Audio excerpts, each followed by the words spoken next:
Et nous sommes de retour sur le plateau de Boursorama et TV Finance et j'ai le plaisir d'accueillir mon premier invité de la matinée, c'est François Chamoun. Vous êtes secrétaire général de Farnext. Absolument. François, bonjour. Bonjour, très bien. C'est un grand plaisir de vous recevoir. Je rappelle que Farnext est coté sur Euronext Group. Vous avez un patron prestigieux, c'est Daniel Cohen, un professeur éminemment connu dans le monde et en France. Mais auparavant, Farnext, en deux mots, rappelez-moi ce que vous faites. Alors, Farnext, professeur Cohen, génétique. Ouais. Farnext est une société de biotech donc qui fait de la R&D dans l'optique de trouver des traitements thérapeutiques innovants. Ceci étant dit, plus précisément, Farnext a deux approches très particulières. La première approche concerne la maladie en elle-même. Pour connaître la maladie, Farnext établit, par sa connaissance des big data, de la génétique, établit ce que l'on appelle un réseau pharmacobiologique, un réseau de la maladie. Un réseau de la maladie pour pouvoir déterminer, toujours à travers ses connaissances génétiques, pour pouvoir déterminer les dysfonctionnements créés et qui entraînent la survenance de cette maladie. L'approche de ces réseaux est une approche vraiment innovante. Mais si je voudrais expliciter cela de manière plus simple, je vais prendre le cas d'un réseau ferré. Un réseau ferré, il y a des flux de trains qui vont dans tous les sens, dans les sens souhaités. Et il arrive qu'il y ait dysfonctionnement dans ce réseau ferré. Alors il peut y avoir 1, 2, 3, X dysfonctionnements.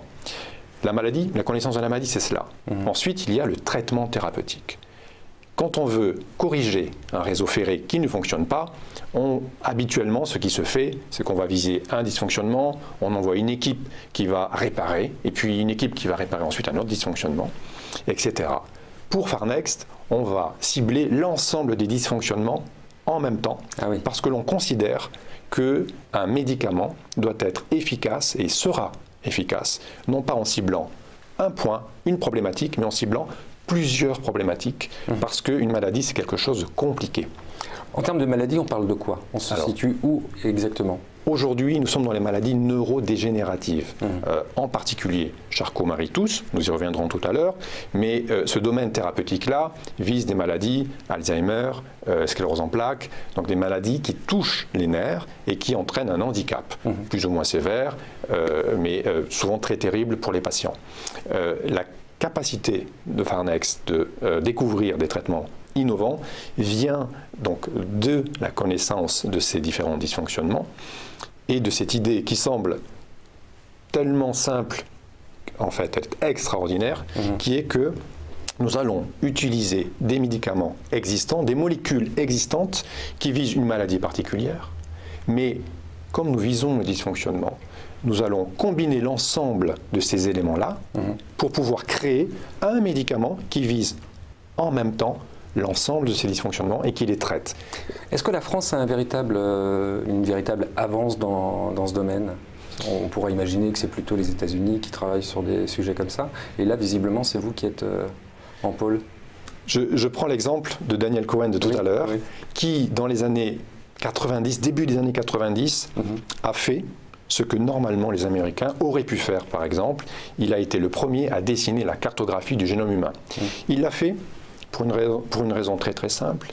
Il a voulu, et c'est un peu la matrice de Farnext, comprendre le possible. Et en comprenant le possible, on crée le réel, et non pas l'inverse. C'est en comprenant le futur et le champ des possibles que l'on va agir sur le réel. C'est cela. Et vous pensez que les financiers l'ont compris? Parce que visiblement, on vous fait confiance, et on en vient à un point important aujourd'hui pour vous, c'est cette fameuse levée de fonds de 20 millions d'euros. Une dette obligataire assez importante, mais qui visiblement a reçu un bon accueil des investisseurs. En deux mots, expliquez-moi de quoi il s'agit. Alors, les financiers l'ont certainement compris de manière beaucoup moins poétique que moi, mais ils l'ont compris en faisant ce qu'on appelle techniquement des due diligence. Mais dans un premier temps, nous avons voulu, parce que nous avons un besoin de cash, comme dans n'importe quelle biotech, premièrement, mais nous avons voulu faire un arbitrage entre de l'equity, qui aurait comme impact une dilution pour les actionnaires, ce qui est assez classique, mais on a voulu faire cet arbitrage-là pour préserver les actionnaires, et de la dette. Et par rapport à la dette, on a voulu se rapprocher d'acteurs qui comprenaient la biotech et qui comprenaient nos besoins.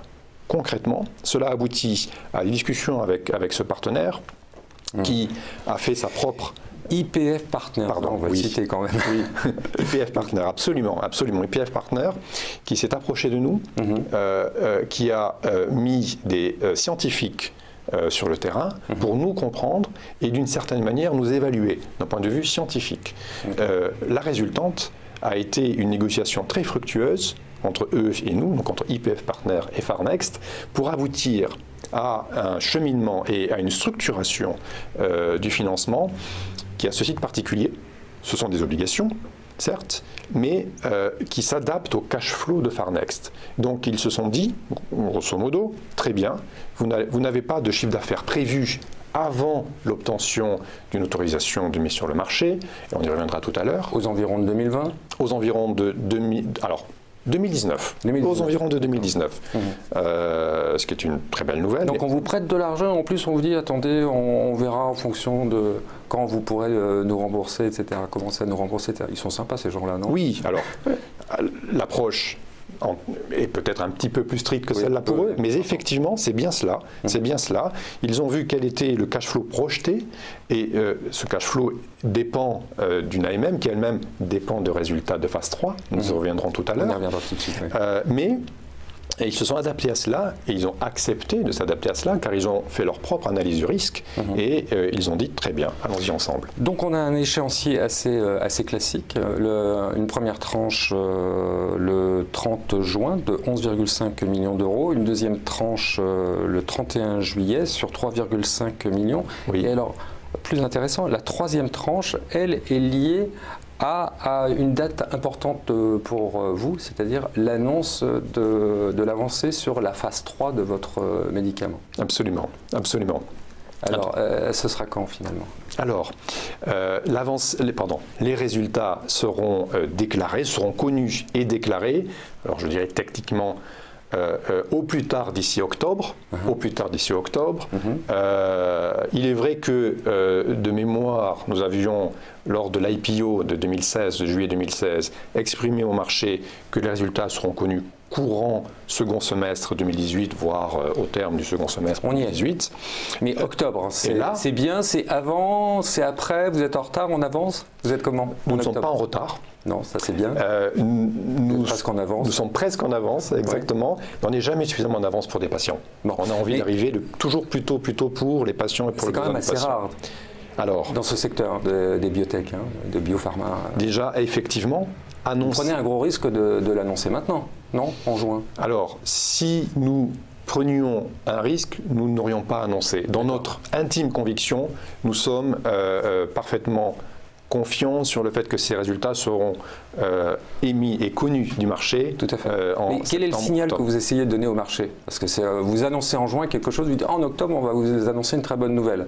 C'est quoi le message que vous voulez faire passer au marché? D'une part, on l'a compris, ça veut dire que les investisseurs, le marché vous suit, les investisseurs vous suivent, on vous prête 20 millions d'euros, et qu'en plus vous êtes dans les clous en termes de timing, c'est ça que vous voulez? Alors, on est un peu plus que dans les clous, effectivement, on est dans les clous, mais on veut éclairer le marché. On veut éclairer le marché avec cette nouvelle-là, qui est un milestone, vous l'avez effectivement justement rappelé, très important.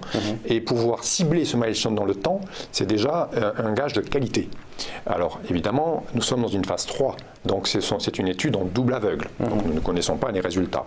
Cependant, et je reviens un petit peu sur le propos initial par rapport à la spécificité de Farnext, la phase 3 fait que la phase 2 a donné des résultats encourageants. Et notre spécificité est que la notion de safety, c'est-à-dire l'impact du médicament sur le patient, l'impact négatif, est connu et maîtrisé puisqu'il s'agit d'un ensemble de médicaments déjà approuvés par les autorités de santé. Donc cet impact-là, ce risque-là est quasiment maîtrisé. Ce qui nous permet de nous projeter avec un bonheur certain dans l'émission de ces résultats. Si on se projette très positivement sur le mois d'octobre, si effectivement les résultats sont au rendez-vous sur la phase 3, pour vous, le scénario derrière pour Farnext, c'est quoi? Il y a un élément, c'est quand on reviendra. On parle la phase 3, repositionnez-nous s'il vous plaît le médicament en question, c'est important quand même. Oui, absolument, absolument. C'est vrai que nous vivons au quotidien avec cela, mais vous avez tout à fait raison. Alors, il s'agit ici de la maladie de Charcot-Marie-Tooth, type 1A. C'est une maladie qui touche les nerfs périphériques, donc ce qui est hors cerveau, hors moelle épinière, et qui entraîne un handicap progressif du patient. Pour certains d'entre eux, cela peut malheureusement aller jusqu'à un handicap chaise roulante. D'accord. Cet handicap progressif, tout le long de la vie du patient, entraîne chez ces personnes-là une qualité de vie, comme on peut l'imaginer, détériorée. Ce médicament a vocation, alors c'est une maladie dite orpheline. Tout à fait. C'est-à-dire qu'il n'y a pas de traitement alternatif. On en parle beaucoup en ce moment et c'est vrai que c'est une vraie chance, c'est une information majeure pour tous les patients concernés. Oui, absolument. Et nous espérons être à la hauteur de ces espoirs-là. Cette maladie-là, de ce fait, de par, alors, le terme un peu barbare, c'est le PXT 3003, nom de code de ce médicament. Ce médicament a vocation à alors, soigner une maladie neurodégénérative. Soigner signifie plusieurs degrés. Soit c'est une amélioration, ou soit c'est même on limite la détérioration de la maladie. Monsieur Chamoun, le sujet est extrêmement intéressant, mais malheureusement, il va falloir que nous rendions l'antenne. En tout cas, je note que pour l'instant, c'est très positif pour vous et que vous êtes très bien dans les clous de l'année 2018 et ce que vous aviez annoncé lors de l'IPO. Et nous aurions un grand plaisir à revenir vous voir pour vous annoncer de bonnes nouvelles. J'espère bien. François Chamoun, merci beaucoup. Merci infiniment. Bonne journée.